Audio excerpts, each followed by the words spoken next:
name's Tiana. You can call me Tiana or Dr. Martiniello, whatever you feel most comfortable with. Hi Tiana, my name is Ksenia. Ksenia, what a lovely name. What country is that from? It's from Russia. Russia. And how long have you been here in Australia for? So I was born in Russia, but I moved here as a baby with my family, so Oh, wow. my whole life. Lovely. They're well acquainted with Australia. Yes, definitely. Yeah. So what brings you in today, Ksenia? Yeah, so I just wanted to come in and see you today. I've just been struggling since I've moved out of home. I've recently moved into a share house with my partner and also 2 other housemates as well. And yeah, I've just been struggling with like the expectations. It's not really what I thought it'd be, the house, and yeah, like missing my family, and then yeah, just these struggles with my housemates and a few relationship issues as well, really. Yeah. You're navigating some new challenges moving out of home, pertaining to your relationship and this new normal. Yeah, definitely. Yeah, just trying to figure out, you know, what it is to be moved out of home. You know, when I moved out with the housemates, I figured we were all on the same page, you know, in terms of expectations around the house, you know, energy use, water use, cleaning, you know, I thought we were all on the same page. But recently, like, things have been happening that, yeah, I haven't been very happy with. There are some differences in your expectations about utilities, and that's not making you very happy. Yeah, no, it's not. It's like with things like energy use, for example, you know, I'm quite conservative in those areas, and that, you know, I want to conserve, you know, power that we have in the house. So turning off lights that when we're not using them, you know, ceiling fans when we're not using them. And yeah, you're just like trying to reduce our amount of power that we're using, just because I'm not working full time, you know, and the other 2 housemates are. And so it just feels like they're using a lot more energy than I am, but yet I still have to pay equally, you know, and that's, yeah. That sounds really frustrating for you. It is frustrating, yeah. It's like they don't understand that, you know, I would like to use less energy because, yeah, finances are a bit tricky for me at the moment. I'm studying full time, I'm writing a thesis. And yeah, they don't really understand that. And I thought they did when we moved in. Yeah. And then, you know, like, you know, I haven't actually spoken to them about it. Not really. Like, you know, I've had like a few conversations here and there, mainly like with my partner present. I feel really like awkward bringing up these conversations with them directly. You know, it feels like confrontation to me almost, you know, and it makes me uncomfortable. You feel worried about bringing it up with them? Yeah, I do feel worried. It's just like, it's like my body goes into like a fight or flight system when I have to bring it up with them. And it just, even though it might be like a small thing, like, oh, could you make sure you're wiping down the kitchen after you're cooking properly, you know, so that all the splatters aren't there, my body just like takes that as something much more, I guess, yeah, much more serious, you know. You say fight or flight. Can you tell me a bit about where in your body you feel these sensations? Yeah, I feel that, like, I guess, you know, this, you know, tightness in my chest, you know, like my breathing is really affected, you know, I like can't control my breathing at all. So it's like even thinking about bringing it up to them, it's just like, it's almost like I have to have the entire scene rehearsed or something in order for me to actually bring it up. But that's not really how, like, there's no point in rehearsing it because, you know, they'll say things that I wasn't expecting, and so a script might make it worse. But yeah, it's like in my body, it's like just, yeah, in my chest and my breathing, really. Yeah. You feel a lot of pressure to bring it up with them, and you've had small conversations. Can you tell me a bit more about what you've said to them in those conversations? Yeah, so it's been like kind of like almost house meetings with the 4 of us. You know, we had like this big list of what we'd go, like what I wanted to go through. I think it was like 13 points, and you know, we also sent it in our group chat, the 13 points. And you know, that went fine. At the time, while I was explaining it to them, one of the housemates, he was on his phone during it, so it, you know, it felt like he wasn't really taking it in. And I have have noticed that, you know, some of those behaviors have continued even though I've brought it up with him. Yeah, how annoying for you. It is, yeah, very annoying. It's like I thought we'd have this house meeting, get it all out kind of in the open as much as possible, and now it's like I have to do it all over again. And because, you know, they're still kind of doing those behaviors that I don't like, and, you know, I'm focusing on things that I shouldn't. You know, I don't want to have to focus on the cleanliness of the house when I need to be sitting and writing my thesis. So that's been difficult for me. Yeah. Can you tell me a bit about your thesis and how you're managing with that during this time? Yeah, so my thesis, it's been a very stressful year for me, you know, especially moving out. I moved out a few months ago, kind of right in the middle of my thesis.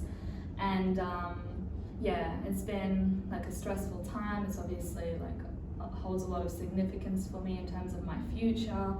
And yeah, I just feel like yeah, the situation in terms of moving out isn't what I thought it would be, and yeah, not what I would prefer really.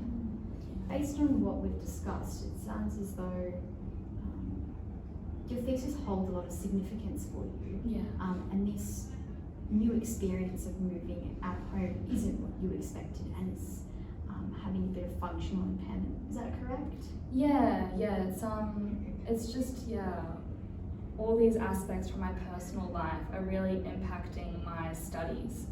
And you know, there's my housemates on one end, and then, you know, my relationship with my partner, it's quite good, you know, he's very supportive. But, you know, there are certain things that he does that also make it a little bit difficult for me to actually do my thesis as well. Yeah. Can you clarify what those difficulties may be? Yeah, so he often brings like friends of his over to the house to like play board games or things like that. And you know, it's almost like a weekly occurrence, you know, once a week people will come over. And that's just a bit difficult for me when I'm just like trying to sit in my room and focus. It's a bit hard for me when there's like people in the house that stay over like for several hours. And you know, if I go out into the kitchen to grab a bite to eat or something, you know, I have to say hi to them, be polite, all of that. And it's just like, it's distracting because then, you know, I might chat to them for a bit and it just like throws me off a bit, like my focus and my concentration on what I should be doing.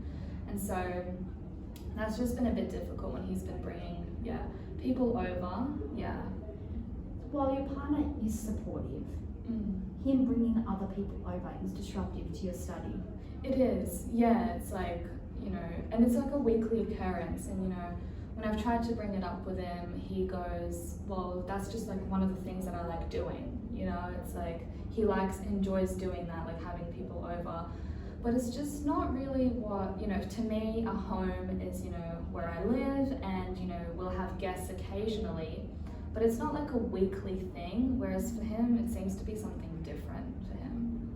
A difference in expectations and a significance of the meaning of home.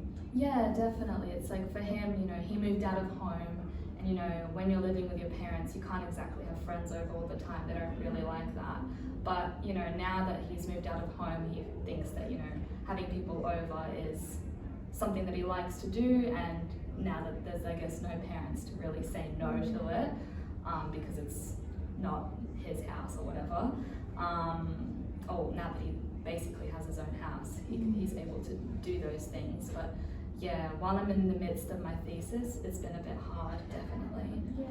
What would be an ideal study environment for you during your thesis?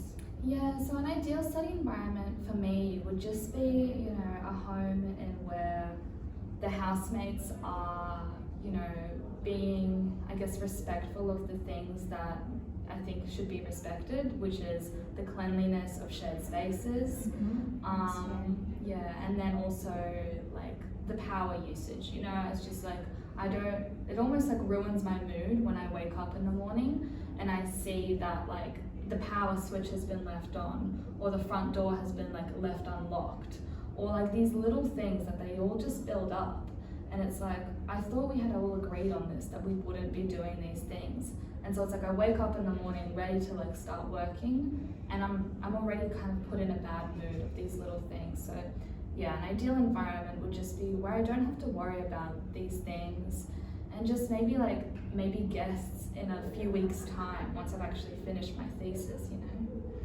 Yeah. You mentioned earlier about having small conversations with your housemates, usually in a group setting. Have you considered having a formal conversation with them about it? Yeah, so I have. In person, it probably worries me a bit too much to do, but like maybe sending like a message, like a light-hearted message to them, just kind of saying, oh hey, could you just make sure you wipe down the cooktop once you've finished cooking, you know? Again, like keeping it light-hearted, because the last thing I want is for people to think that I'm like nagging, you know, like a nagging housemate. It's like, you know, you always hear stories of, you know, people having terrible experiences with their housemates, you know, because they're you know, whatever. And I don't want to be perceived that way. I don't want to be the nagging person, but at the same time, I want my boundaries to be respected. You don't want to be perceived in a negative light by your housemates, but at the same time, you need to put your needs first. Yeah, I do think it's important that, you know, I'm not asking for too much, I think. I'm just asking for, you know, the general like cleanliness of the house to be maintained, and to just make sure that power usage is around the board as low as we can have it while still being comfortable, you know, because the thing is, leaving your light on all day and then going to work, it has no impact on you, you know. It's like it doesn't, you know, it would be different if it actually, you know, helped their comfort level, but leaving your light on or your ceiling fan on and then leaving for the entire day, you know, that's 8 hours of continuous power usage for no reason, you know.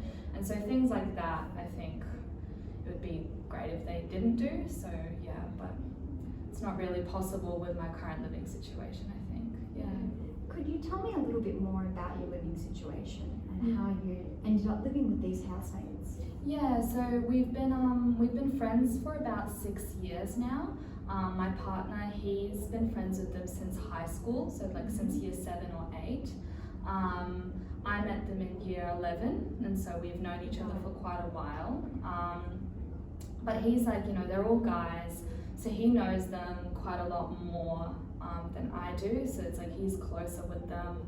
You know, we're all relatively close, but they've just like got like that, like I guess stronger relationship really. And like for me, it's like, you know, not that I'm just, you know, his girlfriend, you know, we are all friends, but yeah, like that, they've got a closer relationship really, yeah. So your partner has known them a bit longer? Yeah. And would spend more time with them? Yeah, he does. He does spend more time with them, yeah. You know, they play games together, like computer games. And you know, they also just like chat a bit more than I chat to them, mainly because I'm so busy as well with my thesis.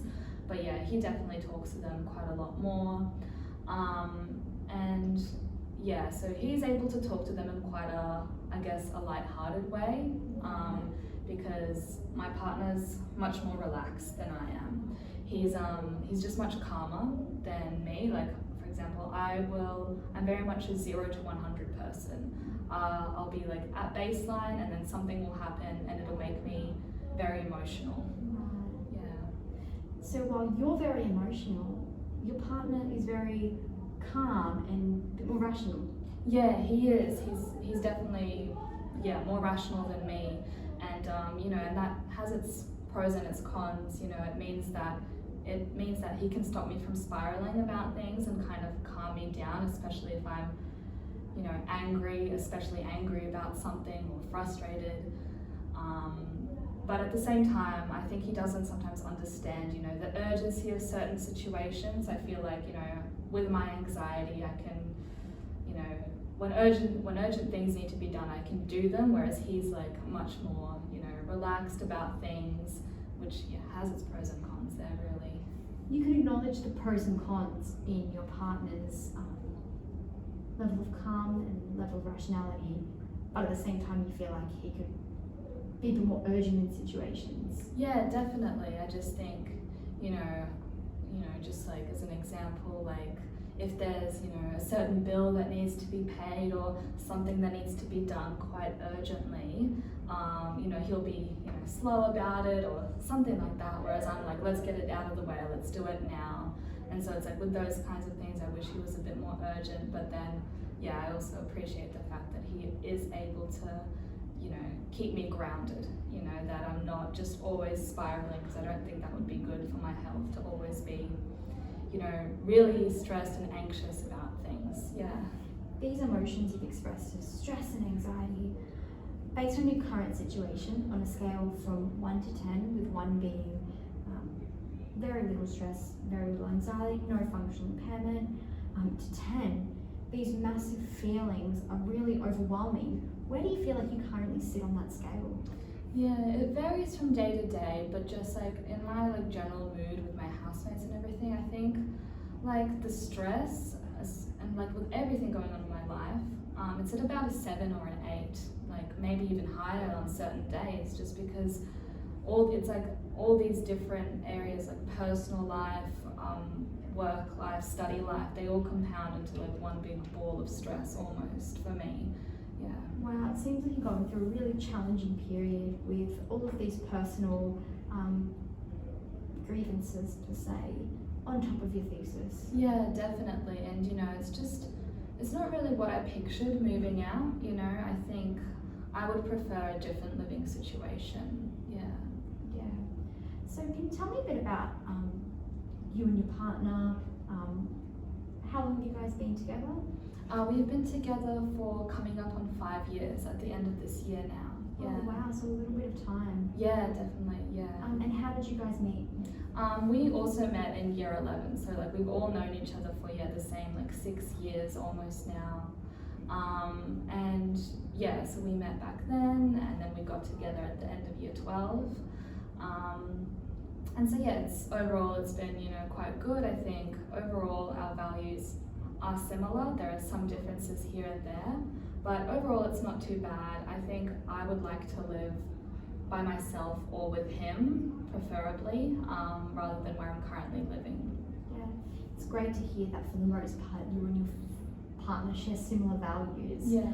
But you're not in the most ideal living situation at the moment? Yeah, that's correct. It's, finance-wise, it's like I can't really afford to move out on my own or just with him, which is why the like share house is good and it's quite affordable, you know, and it's kind of good for now, but I would prefer to like live in an apartment in like the city or something like that, close to shops, things like that, close to restaurants, cafes. Those are things that I enjoy doing, but yeah, not really feasible at the moment, unfortunately. It sounds like you're stuck between a bit of a rock and a hard place where you're not really happy with your current living situation, but then also you're a bit restricted financially with finding an alternative. Is that correct? Yeah, definitely. It's like, you know, there are good and bad days where I currently live. You know, there are some days where I really enjoy being in the share house.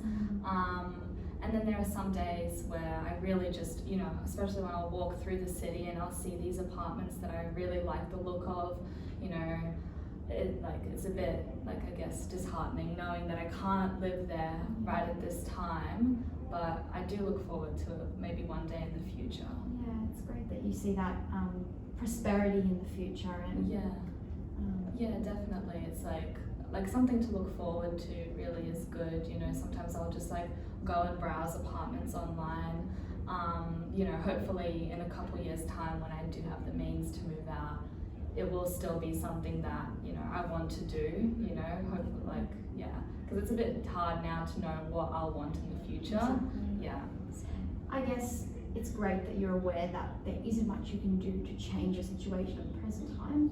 So I guess we can work towards finding some strategies for navigating your current living situation as it stands. Yeah, definitely. You know, just like, I guess, you know, coping with how it is currently, you know, just because moving out of like my family home, you know, it was challenging, and just, I guess, it not really living up to what I thought it'd be in the share house. It's been a bit, disappointing. You mentioned moving out of your family home. Can you tell me about your relationship with your family?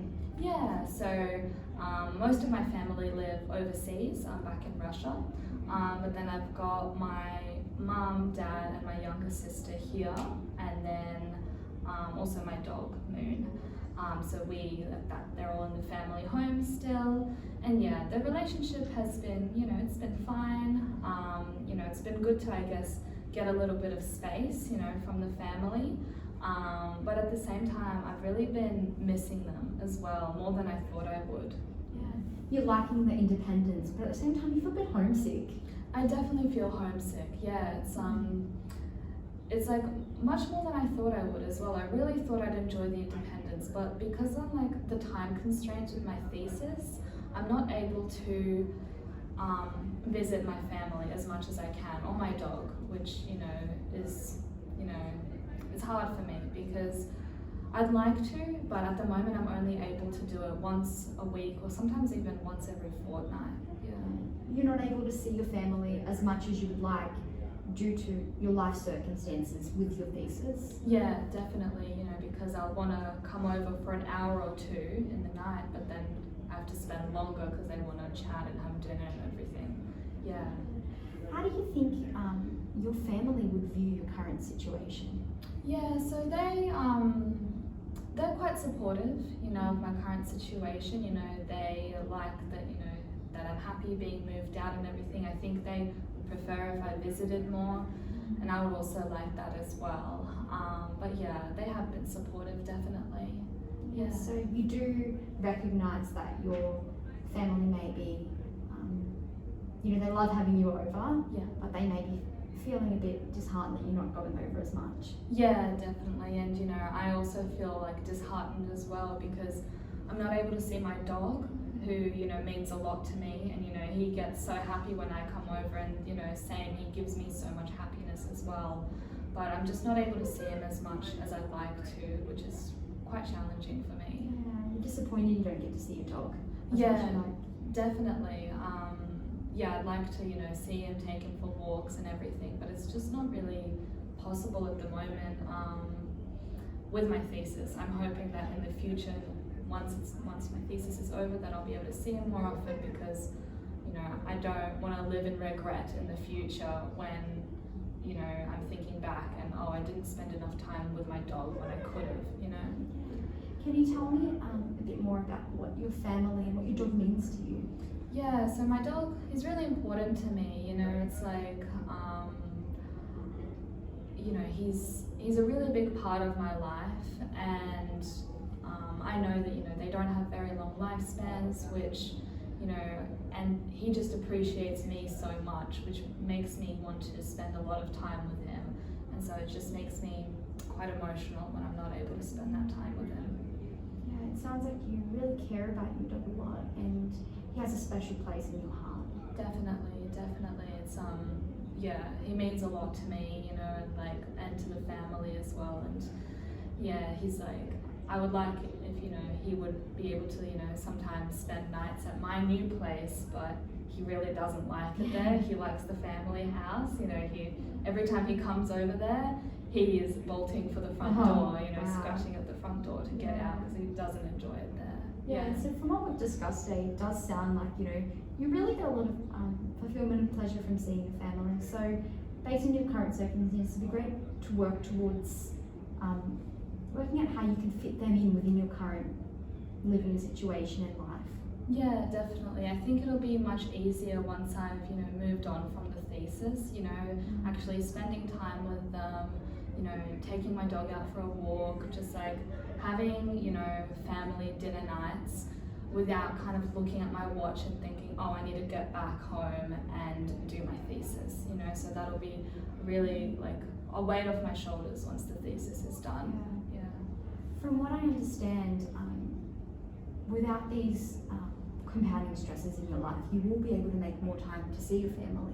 Yeah, definitely. And just like, I guess maybe not be as stressed about the little things in my, current household as well, because I just think that I'm already on such like a high level of stress that it's like, when little things do come up, it's almost like they push me over the edge. And I'm hoping that once the thesis is over, that I'll just be able to get back into like the natural groove of things and just kind of enjoy life again almost, you know. I think it'll be really important for us to help find some strategies for you to manage your housemates in your current living situation. We have come to the end of our session today.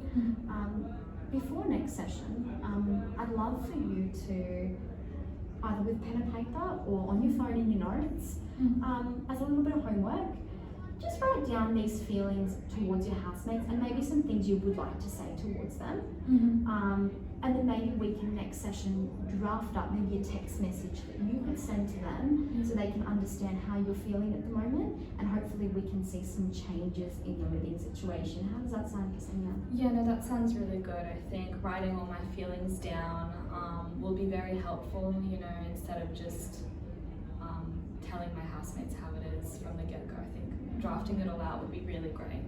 Great. Well, it was so lovely to meet you today. In terms of booking a next session, are we looking at weekly, fortnightly?